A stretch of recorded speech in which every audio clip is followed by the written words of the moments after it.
আসসালামু আলাইকুম। সংবাদে আপনাদের সবাইকে স্বাগত জানাচ্ছি। আমি ফিরোজ তোহা। শুরুতেই আরবে কেবলস সংবাদ শিরোনাম। দখলদার ইসরায়েলি বাহিনী এবং নিরীহ ফিলিস্তিনিদের মধ্যে ভয়াবহ যুদ্ধ চলছে। আর এই মুহূর্তে আমাদের হাতে এসছে যুদ্ধের ভয়ঙ্কর কিছু গুরুত্বপূর্ণ আপডেট সংবাদ। প্রথমেই জানাবো, জেরুজালেমে ছড়িয়ে পড়েছে ভয়াবহ দাবানল। সাহায্যের আবেদন ইসরায়েলের। বিভিন্ন ধর্মের পবিত্র স্থানে ঘেরা জেরুজালেম শহরের বিভিন্ন অংশে ভয়াবহ দাবানল ছড়িয়ে পড়েছে। আগুন নেভাতে সাহায্যের জন্য গ্রিস, সাইপ্রাস, ইতালি এবং ক্রোয়েশিয়ার কাছে আবেদন জানিয়েছে ইসরায়েল। এরপর জানাবো, অযোধ্যায় নতুন বাবরি মসজিদ বানাবে পাকিস্তান সেনারা। হুঙ্কার দিয়ে বললেন পাকিস্তানের সিনেটর। ভারতের উত্তরপ্রদেশে অযোধ্যায় ঐতিহাসিক বাবরি মসজিদের স্থানে নতুন বাবরি মসজিদের প্রথম ইট পাকিস্তানি সেনারা স্থাপন করবে বলে ঘোষণা দিয়েছেন পাকিস্তানের সিনেটর পালোয়াশা মোহাম্মদ জাই খান। উল্লেখ্য, ভারতের নরেন্দ্র মোদী অযোধ্যায় বাবরি মসজিদ ভেঙে সেখানে হিন্দুদের রাম মন্দির তৈরি করেছেন। সেই জায়গায় নতুন করে বাবরি মসজিদ বানাবে পাকিস্তানের সেনারা বলে হুঙ্কার দিয়েছেন এই পাক সিনেটর।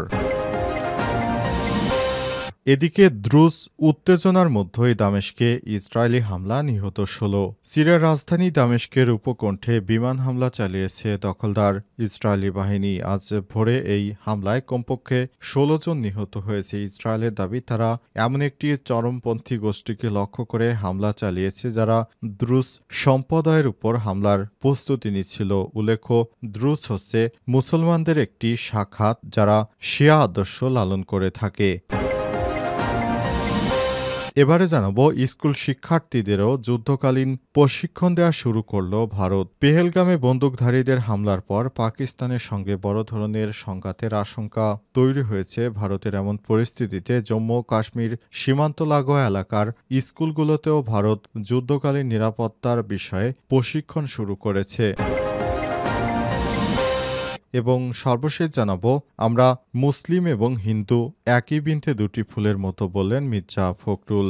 বিএনপির মহাসচিব মির্জা ফখরুল ইসলাম আলমগীর হিন্দু এবং মুসলিম ভেদাভেদ বাদ দিয়ে তিনি বলেছেন, আমরা মুসলিম এবং হিন্দু একই বৃন্তের দুটো ফুল, আমাদের মধ্যে কোনো ভেদাভেদ নেই। আজ ঠাকুরগাঁয় নিজ এলাকায় পরিদর্শনে গিয়ে সব কথা বলেন মির্জা ফখরুল ইসলাম। প্রিয় দর্শক, এতক্ষণ শুনছিলেন সংবাদ শিরোনাম, এবারে বিস্তারিত। তবে তার আগে বন্ধুরা, অনুরোধ থাকবে সংবাদটিতে একটি লাইক দিন। এই চ্যানেলে আপনি নতুন হয়ে থাকলে আমাদের সংবাদটি দেখতে দেখতে চ্যানেলটি সাবস্ক্রাইব করে রাখুন। কমেন্ট করে বন্ধুরা আপনার মূল্যবান মতামত জানিয়ে দিন আপনি বিশ্বের কোন দেশ থেকে বা বাংলাদেশের কোন স্থান থেকে আমাদের সংবাদটি দেখছেন এবং শুনছেন। এবারে বিস্তারিত। জেরুজালেমে ছড়িয়ে পড়েছে ভয়াবহ দাবানল। সাহায্যের জন্য আবেদন ইসরায়েলের। বিভিন্ন ধর্মের পবিত্র স্থানে ঘেরা জেরুজালেম শহরের বিভিন্ন অংশে ভয়াবহ দাবানল ছড়িয়ে পড়েছে। আগুন নেভাতে সাহায্যের জন্য গ্রিস, সাইপ্রাস, ইতালি এবং ক্রোয়েশিয়ার কাছে আবেদন জানিয়েছে দখলদার ইসরায়েল। জেরুজালেমের উপকণ্ঠে এক সপ্তাহের মধ্যে এটি দ্বিতীয়বারের মতো বড় আগুনের ঘটনা। এর ফলে অনেক এলাকা থেকে লোকজনকে সরিয়ে নেওয়া হয়েছে।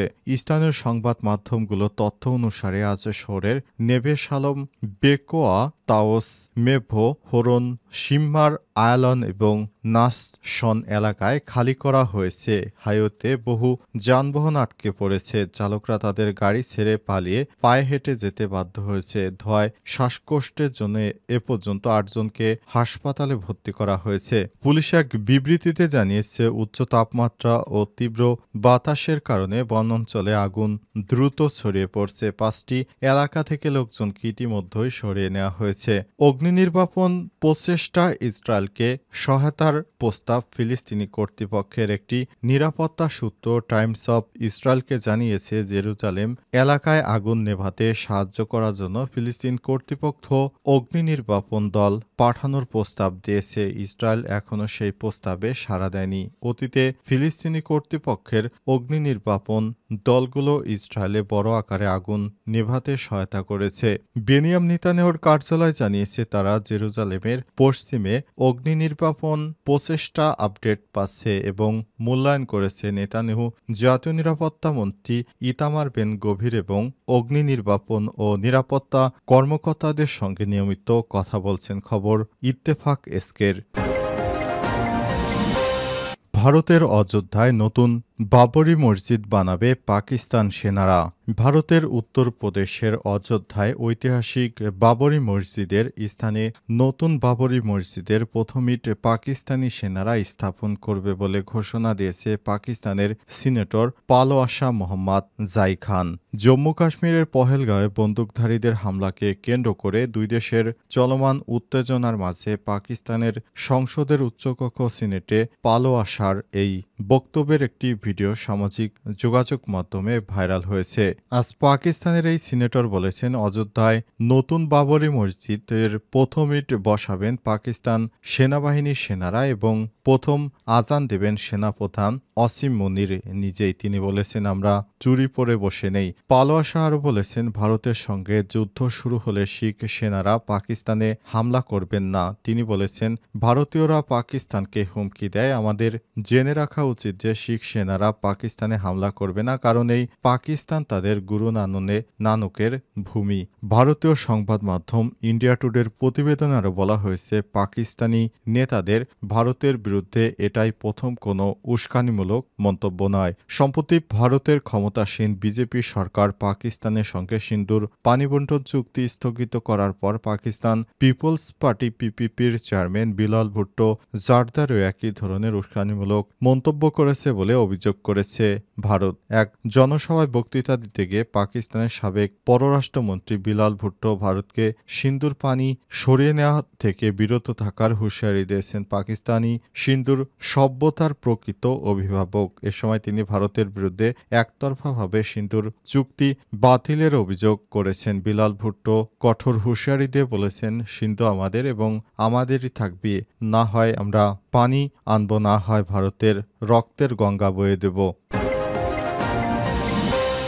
দ্রুজ উত্তেজনার মধ্যেই দামেস্কে ইসরায়েলি হামলা, নিহত ১৬। সিরিয়ার রাজধানী দামেস্কের উপকণ্ঠে বিমান হামলা চালিয়েছে দখলদার ইসরায়েলি বাহিনী। এই হামলায় কমপক্ষে ১৬ জন নিহত হয়েছে। ইসরায়েলের দাবি, তারা এমন একটি চরমপন্থী গোষ্ঠীকে লক্ষ্য করে হামলা চালিয়েছে। ওই চরমপন্থী গোষ্ঠী রাজধানীর দক্ষিণ পশ্চিমের শাহানায়া এলাকায় আরব দ্রুজ সংখ্যালঘুদের উপর হামলার প্রস্তুতি নিচ্ছিল বলে অভিযোগ ইসরায়েলের। তবে সিরিয়ার স্বরাষ্ট্র মন্ত্রণালয়ের একটি সূত্র জানিয়েছে, সাহানায়া এলাকায় রাষ্ট্রীয় নিয়ন্ত্রণের বাইরে পরিচালিত সশস্ত্র গোষ্ঠীগুলোর মধ্যে সংঘর্ষ থামাতে নিরাপত্তা বাহিনী কাজ করছে। সিরিয়ার রাষ্ট্রীয় বার্তা সংস্থা সানার বরাদ্দে প্রকাশিত এক প্রতিবেদনে এই তথ্য জানিয়েছে আল আরাবিয়া। ইসরায়েলের ভাষ্যমতে তারা ভোরে সিরিয়ার একটি অভিযানে অংশ নেয়। এই অভিযানে লক্ষ্য ছিল দ্রুজ সম্প্রদায়ের উপর হামলার প্রস্তুতি নিতে থাকা একটি গোষ্ঠী। এ সময় সাহানায় সিরিয়ার নিরাপত্তা বাহিনী এবং তথাকথিত একটি নিষিদ্ধ গোষ্ঠীর মধ্যে সংঘর্ষে অন্তত ১৬ জন নিহত হয়েছে। তবে সিরিয়ার স্বরাষ্ট্র মন্ত্রণালয় বলছে, সাহানায় নিষিদ্ধ গোষ্ঠীগুলো যখন বেসামরিক নাগরিক ও নিরাপত্তা বাহিনীকে লক্ষ্য করে হামলা চালায় তখন ১৬ জন নিহত হয়। সাহানায় একটি মূলত দামেস্ক শহর থেকে ১৫ কিলোমিটার দক্ষিণ পশ্চিমে অবস্থিত এবং যেখানে মূলত দ্রুজ ও খ্রিস্টান সংখ্যালঘুদের বসবাস।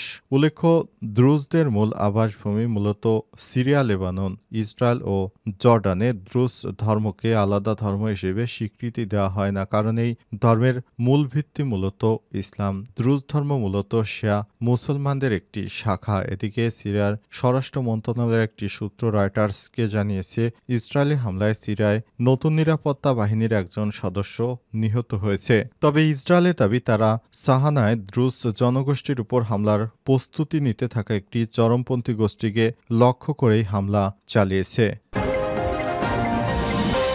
আমরা মুসলিম এবং হিন্দু একই বৃন্তে দুটি ফুলের মতো, বললেন মির্জা ফখরুল। বিএনপির মহাসচিব মির্জা ফখরুল ইসলাম আলমগীর বলেছেন, মুসলিম ও হিন্দু একই বৃন্তে দুটি ফুলের মতো। বিভেদের রাজনীতি আমাদের ঐতিহ্য নষ্ট করেছে, অথচ দেশের হিন্দু মুসলমানদের মধ্যে একসময় গভীর বন্ধন ছিল। আজ ঠাকুরগাঁও পৌরসভার ৬ নম্বর ওয়ার্ডে অবস্থিত শ্রী শ্রী কালী মন্দির প্রাঙ্গণে এক অনুষ্ঠানে এসব কথা বলেন তিনি। মির্জা ফখরুল ইসলাম বলেছেন, আমাদের সন্ধ্যা শুরু হতো শাক ও ঘণ্টার প্রতিধ্বনিতে আমি নিজেও পূজা প্রসাদ খেয়েছি বহুবার, কিন্তু রাজনৈতিক কারণে একসময় আমাকে মন্দির বা সনাতন ধর্মের অনুষ্ঠানে যাওয়া থেকে বিরত থাকতে হয়েছে, যা আমার জন্য দুঃখজনক। এ সময় তিনি বলেন, মুক্তিযুদ্ধের সময় ভারতের অবস্থানকালে অনেকেই প্রশ্ন করত মুসলমান হয়ে কেন ভারতে এসেছি। তিনি হিন্দু সম্প্রদায়ের অনেকেই বলতেন, আমরা মানুষকে হিন্দু মুসলমান হিসেবে দেখি না, আমাদের পরিচয় আমরা বাংলাদেশি। অনুষ্ঠানেরও উপস্থিত ছিলেন অ্যাডভোকেট বলরাম গুহ ঠাকুরতা, বাংলাদেশ হিন্দু বৌদ্ধ খ্রিস্টান কল্যাণ ঐক্য সভাপতি শ্রী মনোরঞ্জন সিং, শ্রী শ্রী কালীবাড়ি মন্দির কমিটির সাধারণ সম্পাদক সুভাষচন্দ্র মল্লিক, স্থানীয় বিএনপির অন্যান্য নেতৃত্ববৃন্দ। পরে তিনি সেন্ট মাদার তেরেসা স্কুলে সংবর্ধনা অনুষ্ঠানে যোগদান করেন।